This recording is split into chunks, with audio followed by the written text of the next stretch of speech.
The Tale of Despereaux, Chapter 40, Forgiveness. He went first to the throne room, but the king was not there, and so Despereaux slipped through a hole in the molding and was making his way to the princess's room when he came upon the mouse council, 13 mice, and one most very honored head mouse, sitting around their piece of wood debating important mouse matters.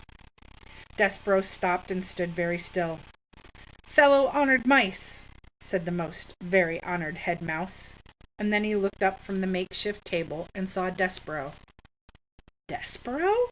he whispered. The other mice of the council leaned forward, straining to make some sense of the word that the head mouse had just uttered. "Pardon?" one said. "'Scuse me?" said another. "I didn't hear that right," said a third. "I thought you said Despereaux." The head mouse gathered himself. He tried speaking again. "Fellow members," he said. "A ghost? A ghost!" And again he raised a shaking paw and pointed it at Despereaux. The other mice turned and looked, and there was Despereaux Tilling, covered in flour, looking back at them, the telltale red thread still around his neck like a thin trail of blood. "Despereaux?" said Lester. "Son, you've come back!" Despereaux looked at his father and saw an old mouse whose fur was shot through with gray. How could that be? Despereaux had been gone only a few days, but his father seemed to have aged many years in his absence. "Son, ghost of my son?" said Lester, his whiskers trembling.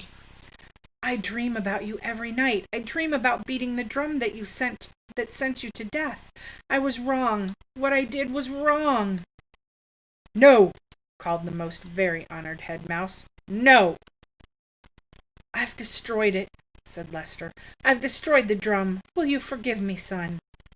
He clasped his front paws together and looked at his son.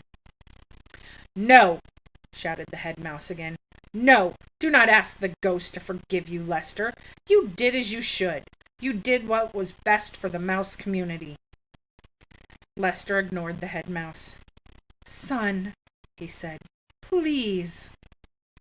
Despereaux looked at his father, at his gray-streaked fur and trembling whiskers, and his front paws clasped together in front of his heart, and he felt suddenly as if his own heart would break in two.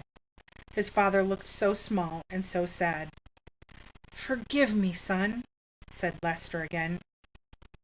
Forgiveness, reader, is, I think, something very like hope and love, a powerful, wonderful thing. And a ridiculous thing, too. Isn't it ridiculous, after all, to think that a son could forgive his father for beating the drum that sent him to his death?